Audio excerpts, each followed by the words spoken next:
Symbols are important images or emblems that publicly display or help to explain a religious tradition. While at the simplest level, they are the badges of a tradition, there is always a level of imagery or deeper meaning to them. St. Augustine called symbols visible words. They have the power to say a lot with a simple shape. Every religion has its main or flagship symbol. This is the one that adherents might wear that represents the entire faith. Examples are like this Star of David, the crescent moon, and the cross.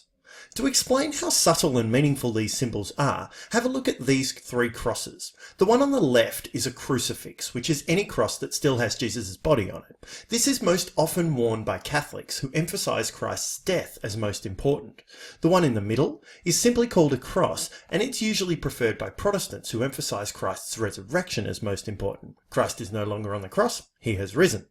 The third is an Orthodox cross. It emphasizes Christ's death, but because of the second commandment, Orthodox Christians tend not to make statues, so Christ is painted on, as well as many other symbols if you look closely. There is always a deeper meaning to symbols. Some symbols are worn. A publicly obvious example is the yarmulke or kippah worn by Jewish men. It reminds the man of God's presence above him at all times.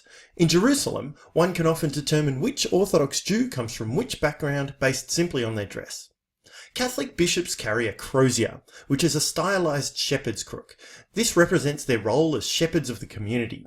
This shepherding role brings with it lots of responsibilities, and the crozier reminds the bishop of these.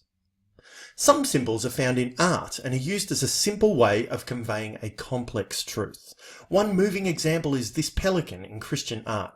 In times of hunger, the mother pelican will stab herself and feed her chicks on her very own blood, giving of her own life source so that her children may live. This is such a wonderful image for Christ's sacrifice that Christian artists often use a pelican to symbolize Jesus. By learning about religious symbols, a student can really gather meaning from art, architecture, and the dress of religious people, opening up a world of understanding. So, look for symbols not only in obvious places like on the top of religious buildings, but also in dress and art.